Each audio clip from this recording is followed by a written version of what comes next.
This week, we looked at the hit series Adolescence and the questions that it raises, specifically related to parenting in the digital world.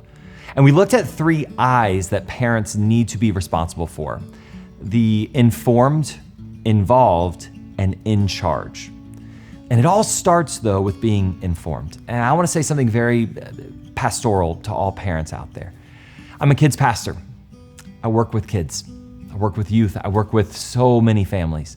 I'm going to tell you now, you are far less informed of your child's world than you think you are. I remember sitting with a group of 6th graders, and we'd just been talking about like bullying or something, and I just asked this question. I said, has anything ever happened online that made you feel scared or uncomfortable? Silence.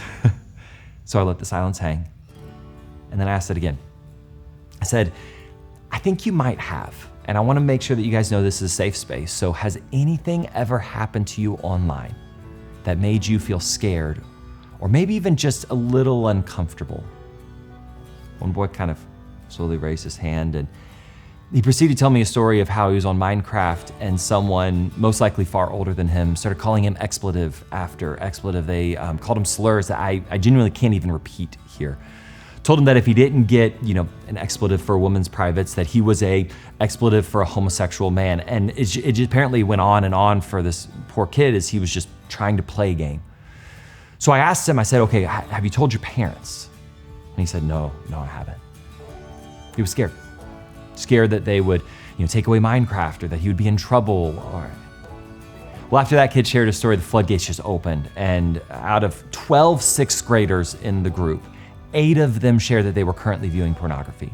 Many had been viewing it since 4th grade.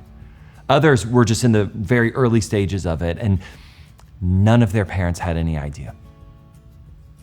So today I have one big challenge for you. Install accountability software on all devices in your home.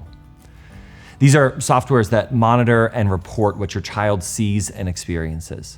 For young girls, I recommend Accountable to You. It's actually a key logging software, meaning it tracks any and all text that goes across the screen, and it gives you information about any and all things that they're seeing or communication that they're receiving. For boys, I recommend Covenant Eyes. It analyzes screens and reports questionable or pornographic activity with a focus on pornography.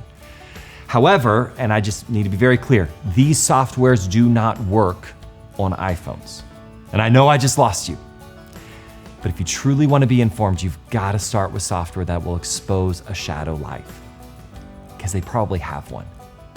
And you need to have software that informs you about their world online. And that might even mean something drastic like switching from an iPhone to an Android. Well, if you need more information, we actually have an entire on-demand class called FaceTime that you can watch. You can get it on demand. I actually put it together a few years back, but the information and the wisdom is still applicable. And especially if I can just push you to focus on the parts about the accountability software. Oh, and specifically talking to you men, do you personally have accountability software on your phone? I actually do. I have since high school/college, actually. It's pretty much, sadly, the only thing that keeps me from getting sucked into the world of pornography. And if you want freedom from porn, I strongly suggest you download it today.